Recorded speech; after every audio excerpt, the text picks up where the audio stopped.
नमस्कार आप सभी को।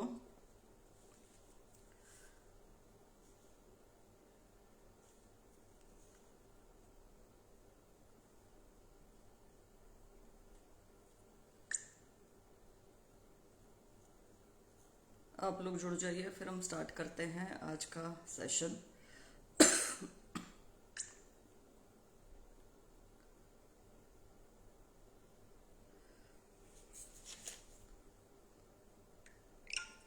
देखिए, बड़ा महत्वपूर्ण है ये सेशन। आप लोग जल्दी जल्दी जुड़िए, फिर हम बात करेंगे और आपके सभी सवालों के जवाब भी दूंगी मैं।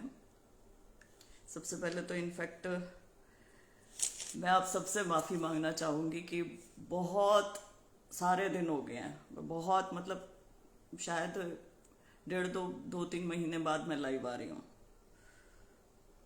अपनी इल हेल्थ के चलते नहीं आ पा रही थी, I was sick, so that is why. But ये मुद्दा इतना बड़ा है कि इस पर बात करनी बेहद ज़रूरी है और इसे स्किप नहीं कर सकते थे। मेरी आप सबको हाथ जोड़ के राम राम, नमस्ते, गुड इवनिंग सब है। मैं स्टार्ट कर रही हूँ, आप सब लोग जुड़ते जाइएगा। Ram Ram ji. Haryana police constable 4500 post general duty की और 400 post GRP government railway police की, लगभग 5000 पोस्ट। ये एक ऐसी नौकरी जिसे करने का सपना लगभग हमारे जितना भी हरियाणा के युवा हैं ना, जो एचएसएससी के एग्जामिनेशन देते हैं, वे सभी देखते हैं। जब इन्होंने अग्निवीर योजना शुरू कर दी, तो जैसे पहले सेना की तरफ जाते थे ना बच्चे हमारे, तो अब यहाँ पुलिस की तरफ जाना बहुत ज़्यादा पसंद करते हैं कि वो वर्दी का रौब और वर्दी पहननी और ये सब कुछ सपना होता है बच्चों का, युवाओं का। एक तो सीईटी के चलते ये सपना कई युवाओं का ओवर एज हो जाते हैं, टूट रहा है बिना पेपर दिए, पहली बात। दूसरी बात है, जब पेपर देते हैं तो जब रिजल्ट सामने आता है, जैसे पीएमटी की कट ऑफ आई, वो निराश करती है बहुत ज्यादा। निराश कैसे करती है? कट ऑफ आप सबको पता है, फिर भी क्योंकि ये वीडियो मैं जानती हूं बहुत लोगों तक जाएगी, तो बोलनी बहुत जरूरी है सारी की सारी बातें। आप पुलिस वाले बच्चे बहुत सारे होंगे, लेकिन फिर भी मैं बोलती हूं। जनरल की है 52, लगभग 52.17 नहीं बोल रही, ये जीडी की बोल रही मैं, जिसमें 4500 पोस्टें हैं। ईडब्ल्यूएस की 71, 72 लगा लो, 71.93, बीसीए 65, बीसीबी 70, ओएससी 64 और डीएससी 58। और यहीं हम अगर जीआरपी की लगाएं, गवर्नमेंट रेलवे पुलिस की, तो जनरल की 75 है, ईडब्ल्यूएस की 81 है, बीसीए की 78 है, बीसीबी की 80 है, ओएससी की 76 है और डीएससी की 72.97 यानी कि 73। तो लगभग दोनों में ही यदि डीएस से जीआरपी की छोड़ दी जाए, तो सभी जो रिजर्व्ड कैटेगरीज हैं, चाहे वो ईडब्ल्यूएस हो, चाहे बीसीए हो, बीसीबी हो, ओएससी हो, डीएससी हो, जो वर्टिकल रिजर्वेशन जितनी भी होती हैं, उन सब की कट ऑफ जनरल कैटेगरी से ज्यादा है। इस चीज ने बहुत सारे युवाओं का दिल ही तोड़ दिया और यहां युवा सोचने पर मजबूर हो गए हैं कि क्या रिजर्वेशन ठीक लगाया है, क्या रिजर्वेशन सिस्टम की जो ये पॉलिसी है इन्होंने ठीक फॉलो करी है, क्या ये लीगली न्यायिक तौर पे ठीक है। इसके लिए अब हमें आगे क्या करना चाहिए, कहां गुहार लगाएं, कहां खड़े हों, क्या कागज लें, किसको जाकर बोलें, ऐसे अनेक सवाल युवाओं के सामने आ गए हैं। और चूंकि मैं थोड़ी बहुत लीगल नॉलेज रखती हूं और मुझे पता है कि इसमें क्या करना चाहिए, तो ये मेरा उत्तरदायित्व तो बनता है सॉरी, कि मैं आप सबसे शेयर करूं। कट ऑफ देखकर पता है क्या, पहली बात थोड़ा सा लंबा होगा ये, लेकिन मैं चाहती हूं आप सब लोग सुने, क्योंकि यहां से ना आप लोगों का सारा सारा कंफ्यूजन क्लियर हो जाएगा। अगर मैं सीधा टक टक टक टक करके 3-4 फैक्ट बता दूंगी तो नहीं समझ में आएगा। और क्योंकि ये वीडियो देखेंगे मुख्यमंत्री नायब सिंह सैनी जी, आप भी, यहां पे मैं आपको भी चैलेंज करूंगी, और हिम्मत सिंह जी आप भी, तो इसलिए ये सब चीजें बोलनी बेहद जरूरी है। कट ऑफ देख के हैरानी नहीं हुई, क्योंकि आपका जो हरियाणा के युवाओं से अलग तरीके की जो ये एलर्जी आपकी चल रही है ना, जो भेदभाव आप कर रहे हैं, उसी की कड़ी में ये रिजल्ट आया है। और जो आपका बाहरी प्रेम है वो उभर उभर के इस रिजल्ट में भी दिख रहा है, क्योंकि जनरल कैटेगरी की कट ऑफ इतनी कम रखना ताकि आपके बाहर के बच्चे आसानी से उसे क्लियर कर लें, ये साफ नजर आ रहा है। दूसरी बात, यहाँ बहुत सारे अभ्यर्थी मुझे कह रहे थे कि दीदी जनरल कैटेगरी वाले भी तो हमेशा पहले ज्यादा ज्यादा अंक लेके आते थे और रिजर्व्ड वाले कम में लग जाते थे, तो अब ये हो गया, अब आपके पेट में दर्द क्यों रहा है? तो वो मैं बताती हूँ। लीगल कोई चीज होती है जो कॉन्स्टिट्यूशन में लिखी है, न्याय प्रणाली, न्याय प्रक्रिया। अगर न्याय प्रणाली, न्याय प्रक्रिया के तरीके से, संवैधानिक तरीके से नहीं चले तो रिजल्ट क्वैश हो जाएगा, रद्द हो जाएगा।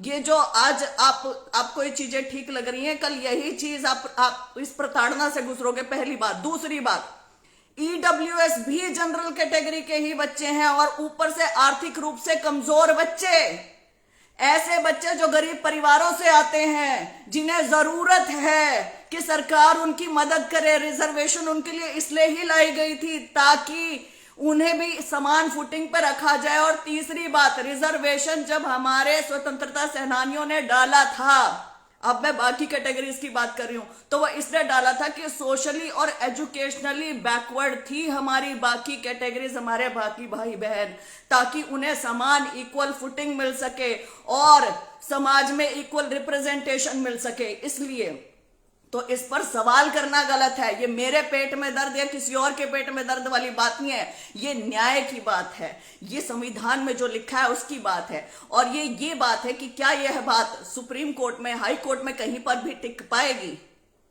मेन बात क्या है? मेन तो ये ना 4500 पोस्टें मेल कांस्टेबल की निकाल रखी है और 400 निकाल रखी है जीआरपी की, ये भर जाए, हरियाणा के बच्चों से भर जाए, और जो योग्य हो, उचित उम्मीदवार हो उसी से ही भरे। यही है, यही मेरी मंशा है, यही आप लोगों की मंशा है, मैं जानती हूं। खैर, तो रिजर्व्ड कैटेगरी की कट ऑफ यदि जनरल कैटेगरी से ज्यादा आती है तो रिजर्वेशन का फायदा क्या हुआ, ये मुझे कॉमन सेंस से बता दें माननीय मुख्यमंत्री हरियाणा श्री नायब सिंह सैनी जी और एचएसएससी के चेयरमैन हिम्मत सिंह जी। क्या औचित्य हुआ रिजर्वेशन का?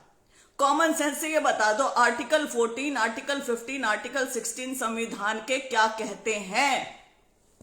ये बताओ मुझे, क्या कहते हैं?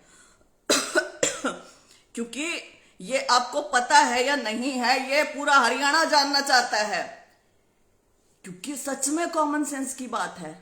ऐसा ही एक और केस आया था, प्रमिला वाला केस था, मुझे पता है आप उसके लिए काफी अपने ऊंचे कॉलर करते हैं कि उसके ऊपर आपने सुप्रीम कोर्ट में स्टे लगा रखा था। वो बच्चे जीत गए थे हाई कोर्ट से और स्टे वहां पे भी टूट जाएगा, क्योंकि सुप्रीम कोर्ट की यहाँ पे सेटल्ड लॉ और प्रिंसिपल्स बोलने वाली हूं।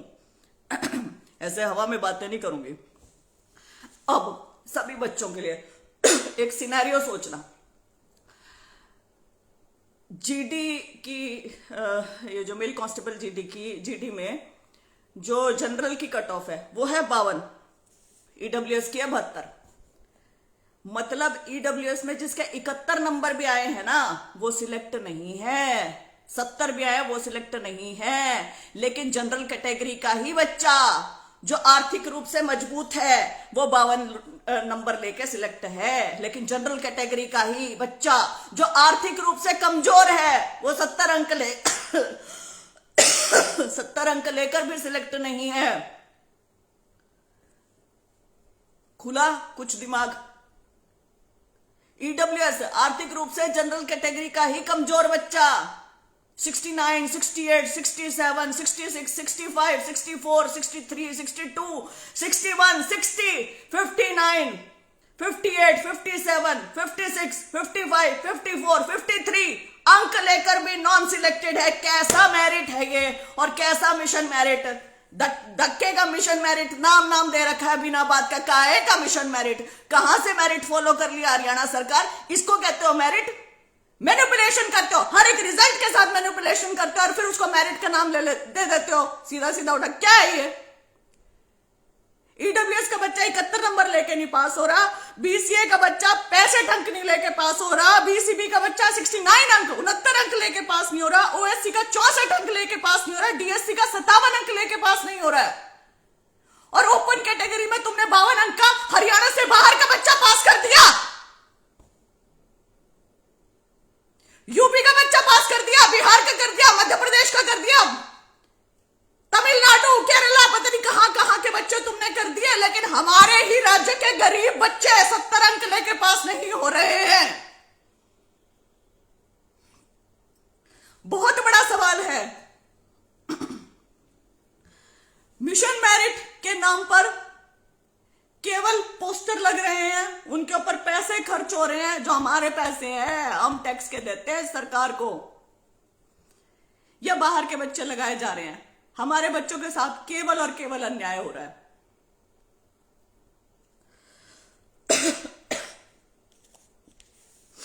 असल बात पता क्या, असल बात इनकी मंशा ना भर्ती टाइम पर पूरी कराने की है ही नहीं, इनकी मंशा है कि कोर्ट केस हो।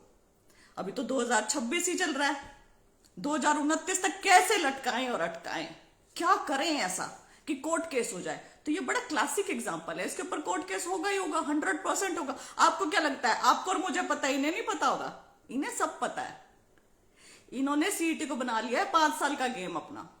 5 साल में एक सीईटी कराना है, उसमें भी रिपीटेशन करनी है, जितनी पोस्ट निकाल रखी है उससे 1/3 लगाना, रिपीटेशन करते रहना। बहरहाल अब मैं आती हूं आप सबसे महत्वपूर्ण इसके ऊपर चीज के ऊपर कि क्या ये लीगली सही है? नहीं, ये लीगली सही नहीं है, ये रिजल्ट ठीक नहीं है, ये रिजल्ट बदलेगा, बदलना पड़ेगा, आज नहीं तो कल बदला जाएगा, 100% बदला जाएगा। हाई कोर्ट के माध्यम से, सुप्रीम कोर्ट के माध्यम से ये बदला जाएगा, आज नहीं तो कल बदला जाएगा 100%। चाहे मेरी ये बात आप निकाल के रख लें, चाहे जो भी मैंने ये वीडियो बनाया है, इस वीडियो का ये सेक्शन निकाल लें, या जहां मैंने लिखा है ना वो निकाल कर रख लें, 100% होगा ये। क्लर्क का रिजल्ट जब आया था तब भी मैंने कहा था कि आज युवा खुशियां मना रहे हैं, सब कुछ है, मेरे को आपकी खुशियों से दिक्कत नहीं है, मनाइए जो सिलेक्ट हुआ है, लेकिन मुझे दिक्कत इस चीज से कि आज ये आपको झूठ बोलकर बरगला रहे हैं, क्योंकि कल ये कोर्ट में खारिज हो जाएगा। और वही हुआ, क्लर्क का रिजल्ट बदला गया था। सोशियो इकोनॉमिक पर मैंने सेम बोला था, वही हुआ, वो चेंज हुआ। आज मैं इसके ऊपर बोल रही हूं, चेंज होगा ये, क्योंकि सुप्रीम कोर्ट ने कह दिया है। ये लेकर बैठे प्रमिला वाला केस, लेकिन सेटल्ड लॉ है, लॉ है, जहां सुप्रीम कोर्ट कहता है कि यदि आरक्षित वर्ग का उम्मीदवार जनरल कैटेगरी से ज्यादा अंक ले आता है तो वो ओपन कैटेगरी का ही माना जाएगा। सुप्रीम कोर्ट ने कहा मेरिट बेस्ड इंक्लूजन ही संविधान का मूल सिद्धांत है। आरक्षित उम्मीदवार को नुकसान नहीं होना चाहिए अगर उसने ज्यादा नंबर लाए और फिर भी उसको जनरल कैटेगरी में नहीं लिया गया, ये इनजस्टिस होगा। और तीसरा उन्होंने कहा है कि ऐसा करना, यदि वो ऐसा करते हैं तो आर्टिकल 14 जो समानता का अधिकार है, ठीक है, राइट टू इक्वालिटी, और आर्टिकल 16 सरकारी नौकरी में समान अधिकार, यानी कि इक्वल अपॉर्चुनिटीज इन एम्प्लॉयमेंट, इन सब का वो होगा, उल्लंघन होगा। और ऐसे उम्मीदवारों को बाहर करना अनकॉन्स्टिट्यूशनल होगा, असंवैधानिक होगा। इस चीज को और भी डिटेल में बताने के लिए मैं कुछ चीजें आपके सामने पढ़ूंगी डिटेल में, क्योंकि मुझे पता है कि ये सुनेंगे इस वीडियो को। तो मैं माइग्रेशन का मतलब बताती हूं जो सुप्रीम कोर्ट ने खुद बोला। और यहां मैं एक और चीज कवर करूंगी, जहां ये कहते हैं ना कि यदि परीक्षा में 2 या 3 स्टेजेस है, पहले प्रिलिमिनरी एग्जामिनेशन है, फिर मेंस है, पहले पहला पेपर है, फिर दूसरा पेपर है, तो पहले पेपर में नहीं जी, हम तो रिजर्वेशन लास्ट में लगाते हैं। तो उसके लिए भी मैं पढ़ने वाली हूं सुप्रीम कोर्ट ने क्या कहा है, ध्यान से सुनिएगा। माइग्रेशन के बारे में कहा है, we begin our observation analysis and ruling on migration by refreshing our memory with certain well established principles in relation to affirmative action under our constitution. Haryana सरकार के सेक्रेटरीज, आईएएस अफसर सब बैठे हैं ना, तो वो ये जरूर सुने और बता देना अपने आका को कितने पढ़े लिखे हैं कितने नहीं है, मुझे नहीं पता कौन कैसे कहां पे क्या लगा हुआ है, लेकिन आप आईएएस अफसर है तो ये कुछ शब्द मैं पढ़ रही हूं अंग्रेजी में, इसे जरूर बता देना मुख्यमंत्री साहब को भी और जितने कॉन्स्टिट्यूशनल पदों के ऊपर बैठ के जो रिजल्ट दे रहे हैं ना उन सबको। It is well settled that the concept of equality before law ingrained in Article 14 of the Constitution of India contemplates inter alia elimination of inequalities in status, facilities and opportunities not only amongst individuals but also amongst group of people, and is aimed at securing the educational and economic interests of the weaker sections of the society and to protect them from social injustice and exploitation. The Equal Protection Clause urges affirmative action for those who are placed unequally. Affirmative action is also recognized by Article 16. आगे the features of vertical reservation में पढ़ती हूं क्या कहता है supreme court इसके ऊपर। पहला, they cannot be filled by open category or categories of candidates other than those specified and have to be filled by candidates of social category concerned only. Second, mobility, that is migration from the reserved category, that is specified category, to the unreserved, that is open category slot is possible based on meritorious performance. तीसरा, in case of migration from reserved to open category, the vacancy in the reserved category should be filled by another person from the same specified category lower in rank. And fourth, the vacancies cannot be filled by specified categories due to shortfall of candidates. The vacancies are to be carried forward or dealt with appropriately by rules. जो कहते हैं ना कि आगे होता है कि आगे कैरी फॉरवर्ड हो जाती हैं वाली। अच्छा, आगे इसके बाद माननीय मुख्यमंत्री एक और चीज, the open category is not a quota but rather available to all women and men alike. Open category जिसे जनरल कैटेगरी कहा जा रहा है वो कोई कोटा नहीं है अन्य कैटेगरीज की तरह, वो सबके लिए समान मात्रा में उपलब्ध है बराबर।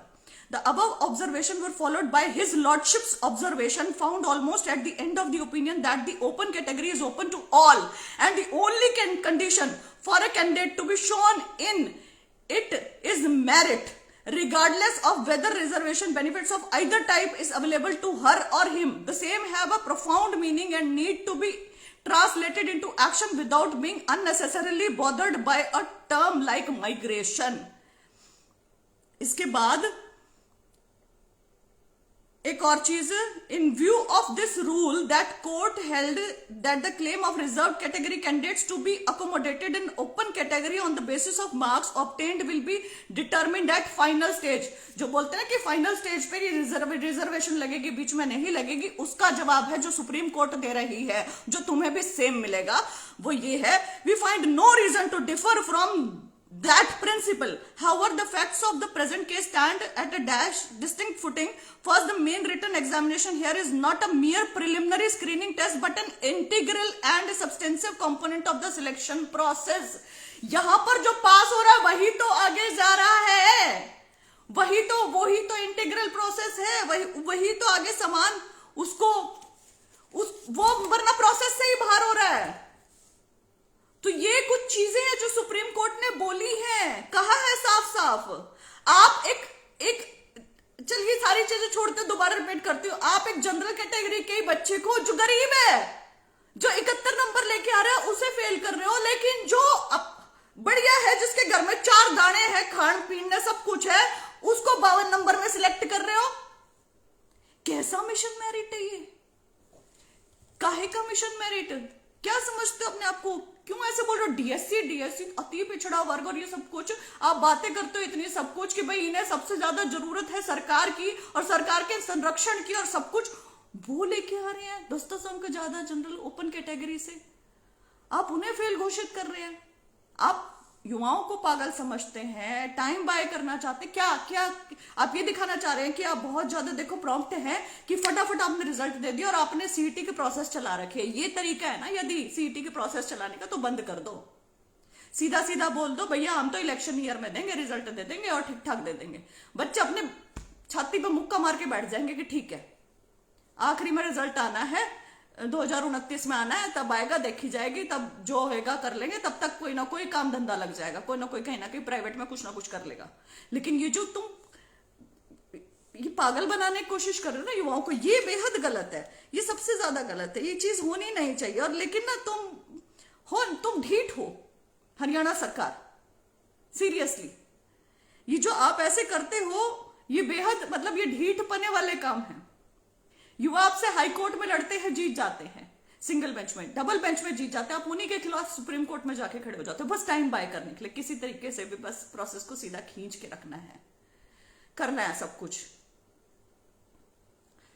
ये एक कुछ लोग बीच में बकवास कर रहे हैं कि इसने टिकट चाहिए है, फिर कर दे केस इतनी जल्दी है, तो पिछली बार कहां थी आप, ईब के नौकरी दे दी, विशाल सिहाग जो लिख रहे हैं। पहली बात, मुझे टिकट चाहिए, मुझे टिकट नहीं चाहिए, इसका इस वीडियो से कुछ लेना देना नहीं है। जब मैं पॉलिटिक्स में थी भी नहीं तब भी मैं मुद्दे उठाती थी और इतने ही दिल से और मन से उठाती थी। दूसरी चीज, क्या बात भाई, जनरल कैटेगरी गरीब बच्चे वो ना दिखते, जनरल कैटेगरी नॉर्मल, मैं खुद जनरल कैटेगरी से आती हूं, मैं अपनी कैटेगरी के खिलाफ तो बोल नहीं रही हूं। तुम्हें ये क्यों लग रहा है कि मैं किसी की खिलाफत कर रही हूं या कुछ कर रही हूं? मैं केवल इतना कह रही हूं कि जो भी आज इन्होंने कांड किया है वो टिकेगा नहीं 2-4 साल के बाद, 1 साल के बाद, 6 महीने के बाद, वो टिकने वाला नहीं है। तो तुम्हें वो चीज चाहिए क्या कि जो टिके ही ना? तुम्हें ऐसी नौकरी चाहिए क्या, ऐसी चीज चाहिए क्या जो 6 महीने बाद तुमसे छीन के, तुम्हारी वर्दी छीन के ले ली जाए, कि तुम गांव में लड्डू बांटो और उसके बाद पता चल जाए कि तुम्हारा सिलेक्शन ही नहीं हुआ है? वो चीज चाहिए क्या? ये मजाक कर रहे हैं तुम्हारे साथ और तुम मजाक में साथ देते हो। तुम साथ में पकड़ के इनको कह क्यों नहीं सकते कि भाई तुम ढंग का सीधा काम क्यों नहीं करते, जो कॉन्स्टिट्यूशन में लिख रखा है, जो लीगल चीज है वो क्यों नहीं करते? बोलो सीधा, बोलने में डर लगता है, रीढ़ की हड्डी नहीं है या दम नहीं है? दम है तो सरकार को कहो, और दम नहीं होता है ना तो शैतान को ही कहोगे, कोई बात नहीं कह लो, क्योंकि मेरे को कुछ फर्क नहीं पड़ता सीरियसली, इतना रत्ती भर भी फर्क नहीं पड़ता, क्योंकि मुझे पता है सही क्या है और गलत क्या है, लीगली सच क्या है और गलत क्या है, और मैं उस चीज के लिए स्टैंड लेती हूं, मैं बोलती हूं, तथ्यों के साथ बोलती हूं, फैक्ट के साथ बोलती हूं। बहरहाल इसमें अब मैं इसको कंक्लूड कर रही हूं, गलत रिजल्ट है, चेंज करना पड़ेगा, लेकिन ढीठ हैं, खुद से नहीं करते हैं, तो आपको क्या करना हो, क्योंकि इन्होंने तो प्रोसेस बढ़ा दी, तो आपको क्या करना है, अपनी रिप्रेजेंटेशन दें, एक HSSC को रिप्रेजेंटेशन दें, मुख्यमंत्री को, गवर्नर को, उसके बाद सीधा आपको कोर्ट जाना चाहिए इस भर्ती के लिए, क्योंकि इसी भर्ती के ऐसी ही बिल्कुल डिट्टो भर्ती के लिए सुप्रीम कोर्ट ने सेटल्ड लॉ प्रिंसिपल बना रखा है, जहां सुप्रीम कोर्ट ने साफ शब्दों में कहा है कि यदि आरक्षित वर्ग का कोई भी बच्चा जनरल कैटेगरी से ज्यादा अंक लाता है तो वो मेरिट में है, मेरिट को इग्नोर नहीं कर सकते हैं किसी भी हालत में। किसी बच्चे के ज्यादा अंक आया तो उसे इग्नोर नहीं कर सकते, उसे ओपन कैटेगरी में कंसीडर करना पड़ेगा। और यहाँ मैं जनरल कैटेगरी के बच्चों से भी कहना चाहती हूँ, आह्वान करना चाहती हूँ आप सभी को भी, कि इस चीज में साथ दीजिए सबका। आज आपको लिस्ट में अपना नाम लग रहा होगा, लेकिन कल को वो नाम नहीं रहेगा। पता हम तो ये भी नहीं जानते कि जनरल कैटेगरी के कितने बच्चे हैं इस लिस्ट के अंदर हरियाणा के, क्योंकि हरियाणा से बाहर के बहुत ज्यादा मिलेंगे। हरियाणा से बाहरियों को सिलेक्ट करने के लिए तो इन्होंने ये पूरा पूरा सिस्टम बना रखा है, ये सारा धांधलेबाजी का। और ये क्या है, गरीब बच्चों को सपोर्ट करो, हमारे ऐसे बहन भाइयों को जिनको जरूरत है सपोर्ट करने में। जानती नौकरी की जरूरत सबको है, लेकिन सही तरीके से जरूरत है ना हम सबको, गलत तरीके से थोड़े है। बहरहाल तो विक्रम गिल भाई पूछ रहे क्या करना चाहिए बहन आगे। मैंने आपको बता दिया है कि आप रिप्रेजेंटेशन अपनी दीजिए और सीधा आप न्यायपालिका का रुख कीजिए, क्योंकि ये ढीठ है, आपके कहने से मानेंगे नहीं।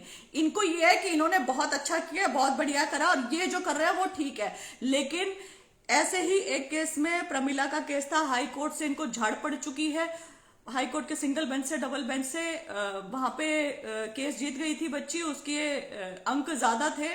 एक हमारी बहन थी, बहन है, उनके वो आरक्षित वर्ग से आते हैं, उनके अंक ज्यादा थे जनरल कैटेगरी से, और अब उनका केस सुप्रीम कोर्ट में है। लेकिन उसके भी इतर एक बहुत अच्छी सुप्रीम कोर्ट की जजमेंट आ चुकी है 2025 को ही, एंड आई एम श्योर कि इस जजमेंट के बारे में वकील साहब को, सबको, जितने भी वकील हैं, आप जिस भी वकील को करना चाहते हैं उनको पता होगा, उनके पास जाइए,